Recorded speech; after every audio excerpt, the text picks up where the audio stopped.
Hello my YouTube family, welcome back to my channel. उम्मीद करता हूँ सब अच्छे होंगे। तो नई लिसनिंग आ चुकी है, must listen listening, speed 125 and target 28। So thank you so much for watching. A telephone conversation between an employee at a pet insurance company and a customer. You have 30 seconds to look at questions 1 to 6.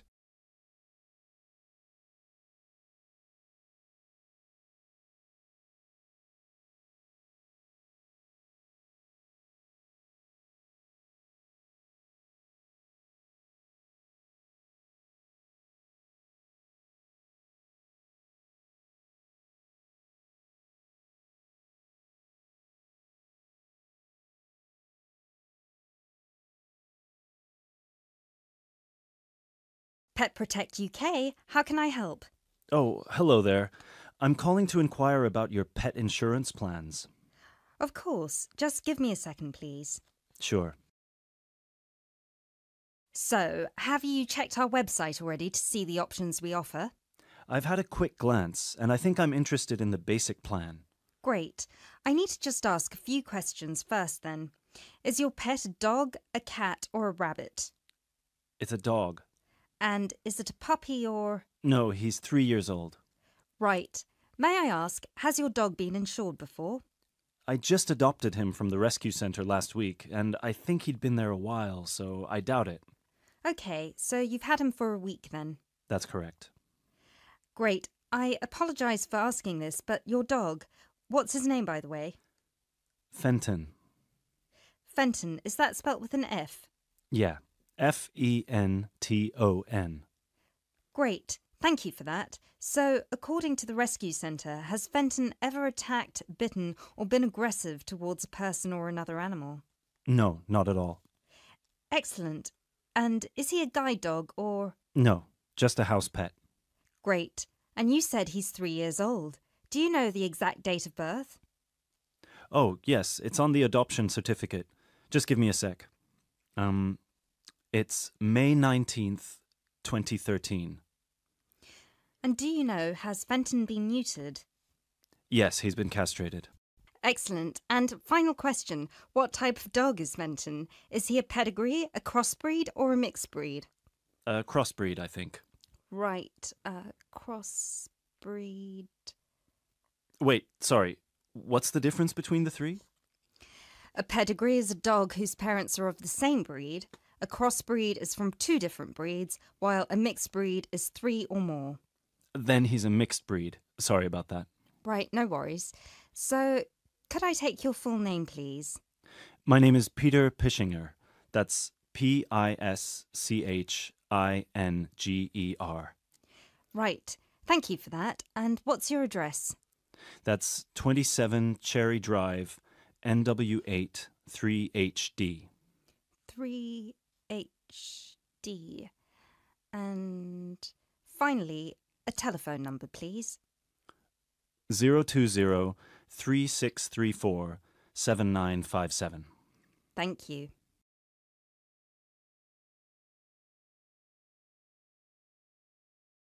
You now have 30 seconds to look at questions 7 to 10.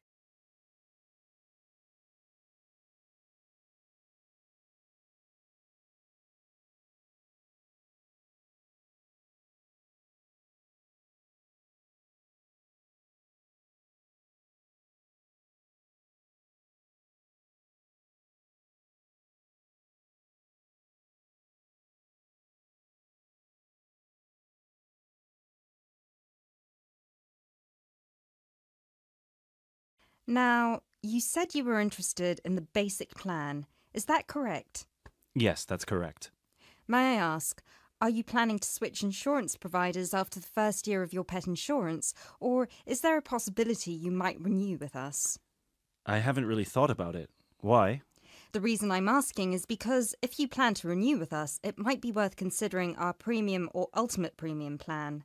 With the basic plan, you will have to pay the same fee of £8 per month regardless of how long you stay with us. If you choose one of our other 2 plans, though, you will receive a discount for the first 6 months. You'll only have to pay £12 for premium and £15 for ultimate.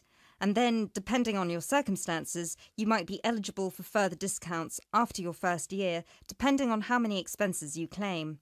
If you claim less than £300, you'll have to pay the same as for the basic plan, but receive the cover provided by the premium plan. Huh. Is that something you might be interested in? I'll have to think about it. Is it possible to switch to one of the other plans later on? Yes, of course. You can always upgrade. Let's stick to the basic plan for now then, and then I might call you back to switch. No problem. So, what happens now? Well, first we would need you to come over with little Fenton so we can have a look at his documents and medical history. We'd also need you to get him to the vet for a quick checkup. All of this is standard procedure before we can proceed with the insurance plan. And then, when all that's done, you can either set up a direct debit in person or you can call us back and do it over the phone. Right. And the basic plan will cover...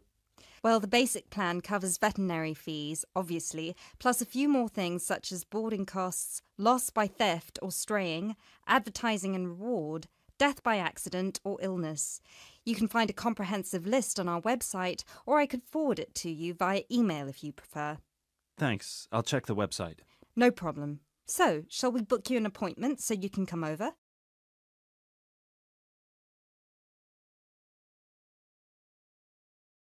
That is the end of part 1. You now have half a minute to check your answers.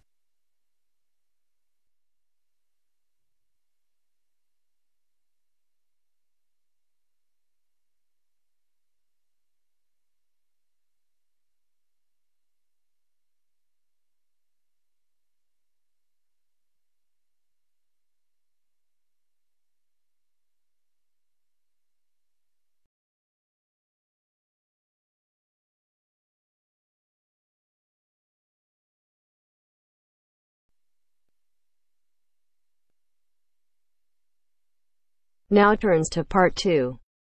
Part 2. First, you have some time to look at questions 11 to 17.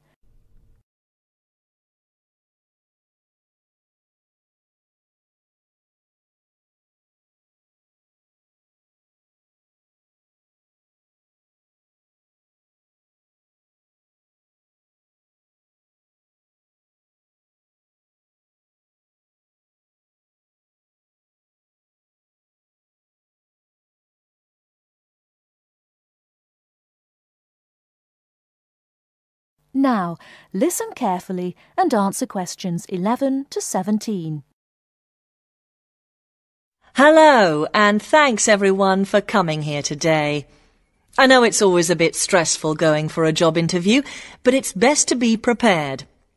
For any of you who may not know me, my name is Fiona Ogilvie, and my job is to offer guidance and support for students with special needs. Now, you wouldn't be here today if you weren't interested in finding a job in the holidays.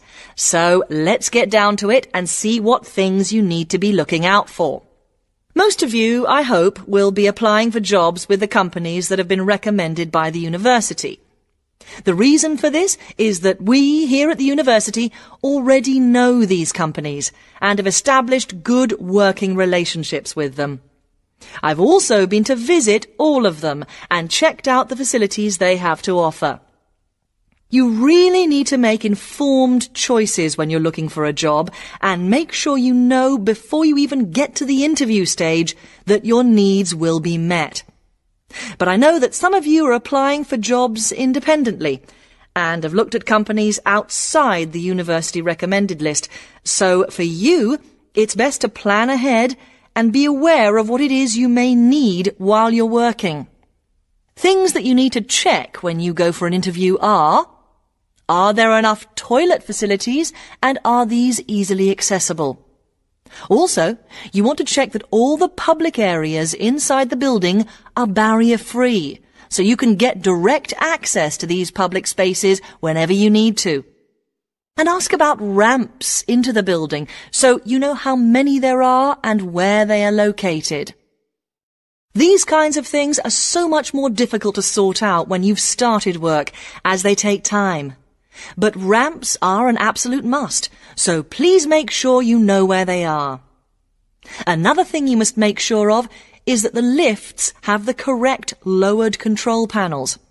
Ask if all the lifts have this facility or if it's only certain ones.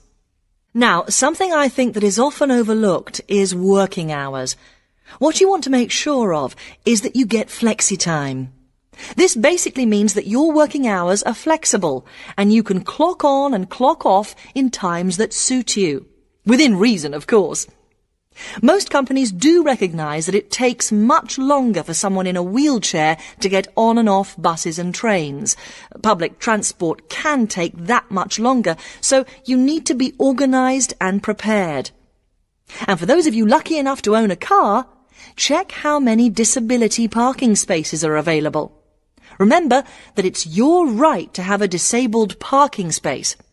These also need to be near enough to a wheelchair accessible entrance or ramp. OK, are there any questions before we move on? Before you hear the rest of the talk, you have some time to look at questions 18 to 20.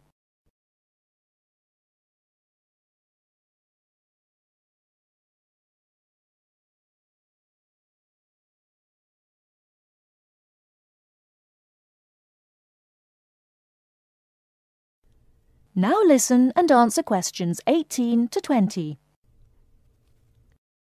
Right, let's move on then. Now I want to talk you through the series of visits to companies which we've got planned for next week.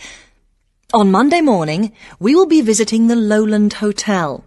They have various summer jobs available, working as a receptionist or conference organiser in their busy conference centre, organising and setting up conferences. You need to be prepared for working in an office environment and spending quite a bit of time talking on the telephone. The bus leaves for the hotel at 9 a.m, so make sure you leave yourself plenty of time to get there.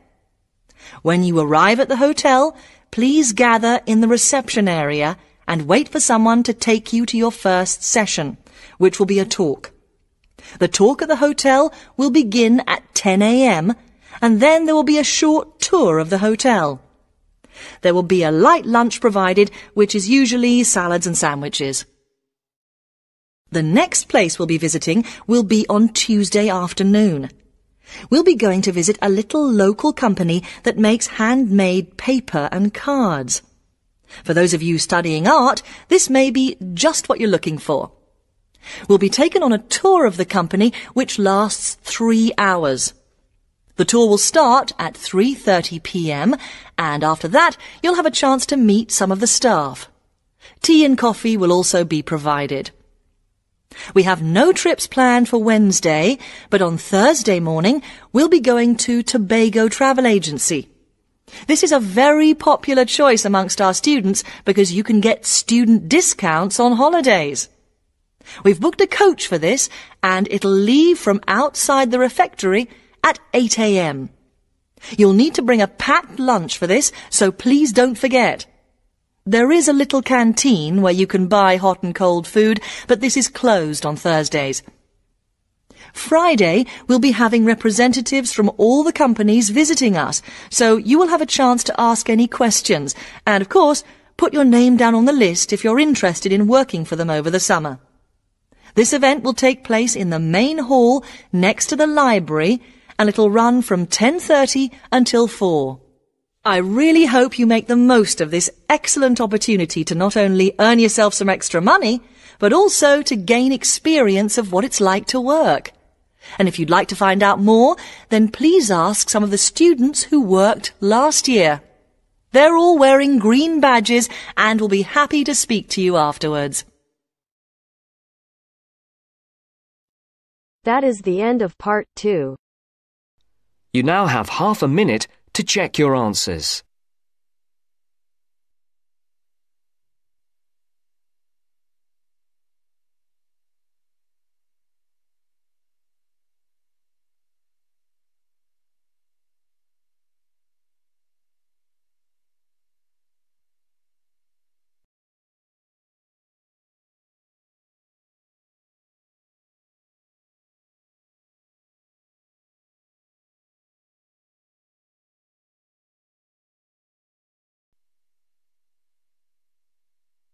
Now turns to part 3.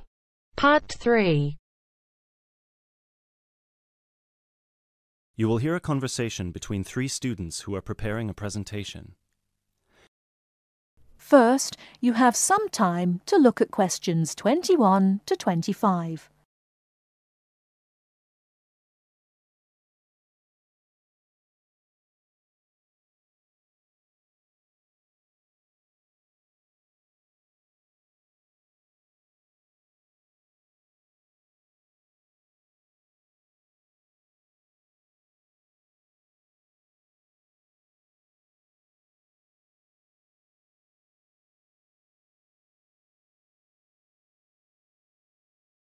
Now listen carefully and answer questions 21 to 25.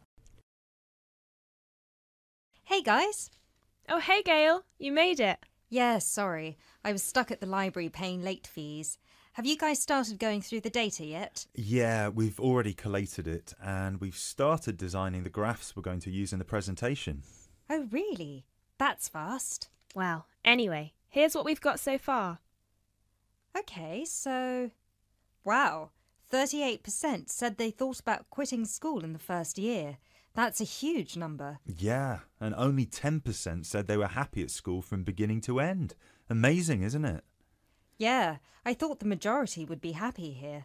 Well, just remember that about 30% of the school population are foreign students, and from the UK students, only 2% are actually from the area. So, I guess it makes sense that people would miss home. Yeah, but to want to actually quit school... Well, they didn't want to exactly, they just thought about it.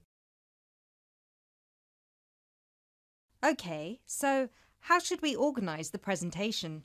What did you guys decide? Well, Kevin and I were saying that we should start by explaining what the topic of our research was, and how we decided to collect the data. So, I'll start by saying that our topic was how first-year students felt a month after beginning school, and how their attitudes progressed and changed by the end of the academic year. So then we were thinking that I should explain that the population we want to study was obviously first-year students, but because we need their complete experience from the beginning to the end of their first year, we'd have to actually poll students in their second and third year. And then we said that you should explain how we access the population. So I'll say that we got the permission from the school to go to different classes from different departments and hand out the surveys in paper form, right? Right. And that it took us about 3 weeks to complete this part of our research. So then we need to describe the 3 different areas of focus of our survey. So Lindsay can do that. Say that the survey had 3 sections. The first one asking just some general questions about the age, gender, nationality and field of study of each student. Then the second one focused on how they felt in their first 6 months at school. And the third, how they felt in the summer after their first year was complete. That sounds good.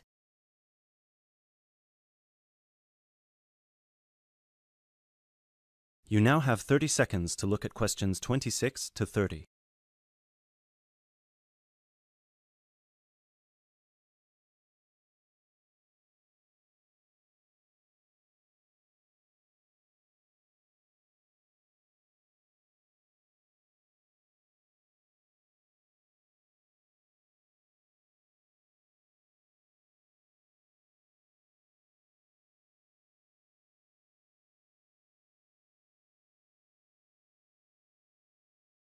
Okay, so let me see the breakdown. Okay, so we've got an equal distribution of boys and girls. That's good. Almost equal. 51% of the participants were boys, the rest were girls. Right, and 70% of the participants were British, while the other 30% were... 10% were from America and Asia, 2% were from Africa, and 18% were European. We had a small number of Australians as well, 0.03%, so I guess Europeans were 17.97% if you want to be precise. Which we should. Anyway, and obviously the age was all 20 or 21, with a few 19-year-olds. Only about 5%. No, wait. 4%. Right? No, it's 5%. Look. Right. Okay. So Lindsay will describe the 3 sections, and then you, Kevin, you'll describe the demographic and geographical breakdown, and You can start with the graph, and then we'll all explain the data together. Right. So we'll put this graph up on the board and explain that most students experience some form of homesickness or mild depression in the beginning of their course. But we need to point out that by the end of the year, it was only 5% that still felt like quitting school. Yeah, but remember that we didn't actually have the opportunity to interview or poll any of the students who left school. So the information we have only relates to current students, and those numbers might be bigger in reality. Yeah, I guess we need to mention that. But we did check the dropout rate for the last 2 years, and it was very low, so at the end of the day, the numbers can't be much bigger. Yeah. Anyway, so after we explain the data and we show the 3 graphs with the background information and the responses for 6 months and 1 year, we should spend some time also talking about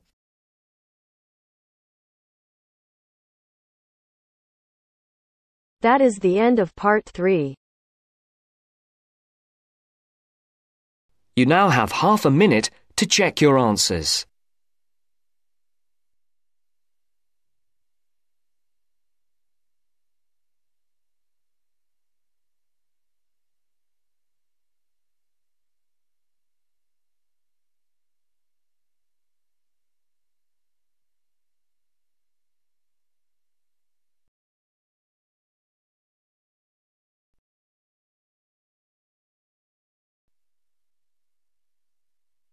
Now turns to part 4. Part 4. Now turns to part 4. Part 4. Well, it's the beginning of the digital age, and technology is all set to completely revolutionise the way we watch TV, videos and DVDs and play computer games at home. First, you have some time to look at questions 31 to 40.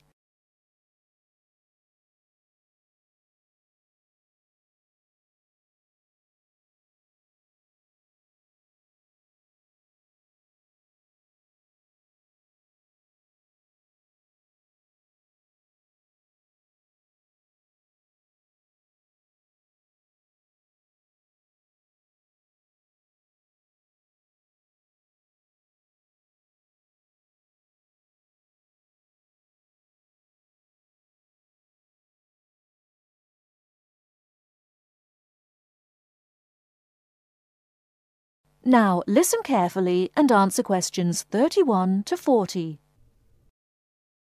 Well, it's the beginning of the digital age, and technology is all set to completely revolutionise the way we watch TV, videos and DVDs and play computer games at home.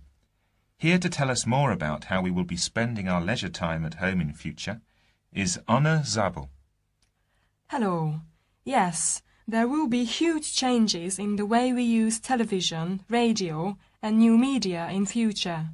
By this I mean we will be able to do what we want, where we want and when we want. The result is that our homes will increasingly become home theatres, and all our entertainment at home will be available at the touch of a button. Now, most home entertainment these days is delivered over wires, but this is changing thanks to high-speed broadband.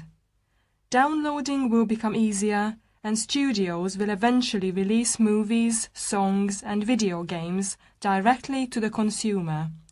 So, for example, instead of a film opening on the big screen and eventually appearing on television, video and the internet, it can appear in all formats at once. This means that we will have more choice and control over the media we use. So, how will we use this media in our homes in future? There will be big changes in how we watch video and television. Several research groups and companies are trying to add depth to TV and other video displays in the form of a third dimension. So television and video screens will have depth. What do you mean by depth exactly? Do you mean 3D, like a hologram? That's right. When we say that a hologram has 3 dimensions, it means that we can see not only up and down and left and right, but forwards and backwards too. When we talk about dimensions, we call forwards and backwards depth. So when we say that a hologram has 3 dimensions, it means we can see up and down and left and right, just like a picture or photo. But we can also look into the hologram because the image it contains has depth. So instead of watching films on a flat screen, we will be watching them in 3D. Absolutely. Well, as we live in a 3D world, we shouldn't really be watching television and films in 2D. And the technology to make this happen is already there. 3D screens are being developed which can be placed throughout the house, even in busy areas of our homes, like doorways and halls. Now, these screens appear to float in air. So in the future, 3D holographic images will be sent into our homes, and we will be able to experience the action as if it is taking place right in front of our eyes. So, the action won't just look real, it will be real. Incredible! How does this technology work? Well, to get true 3D, each of your eyes has to see a slightly different image. 3D screens interweave multiple images in vertical stripes using special coatings and filters built into the screen. This means that each eye sees a different set of stripes. These screens are called lenticular screens. Now, these screens are easy to produce, and some laptop PCs and cell phones already have them. However, lenticular screens do have one disadvantage. The strain on the eyes and brain of putting together a 3D image from 2 flat ones can result in headaches and dizziness. But a few companies have developed a hologram 3D display which does not cause these problems. Instead of building images, then leaving them to the brain to put together, holograms create a whole image that reaches the eye exactly the way light from a real object does. You can even walk part of the way round a holographic image to see side and back views, just as you would do if the object was right in front of you. Twin holograms will let a couple watch 2 different programs on the same screen, even if they sit next to each other on the living room sofa. So no more arguing about which program to watch. That's right. Patio screens are being developed too. Patio screens? What are they exactly? Well, a patio screen is a big inflatable screen, which means you can take it outside your home and watch a film in your garden. Some patio screens are even equipped with DVD players, and some new ones may even have a wireless connection. Amazing developments there. Well, join us after the break when we will be talking. That is the end of part 4. You now have half a minute to check your answers.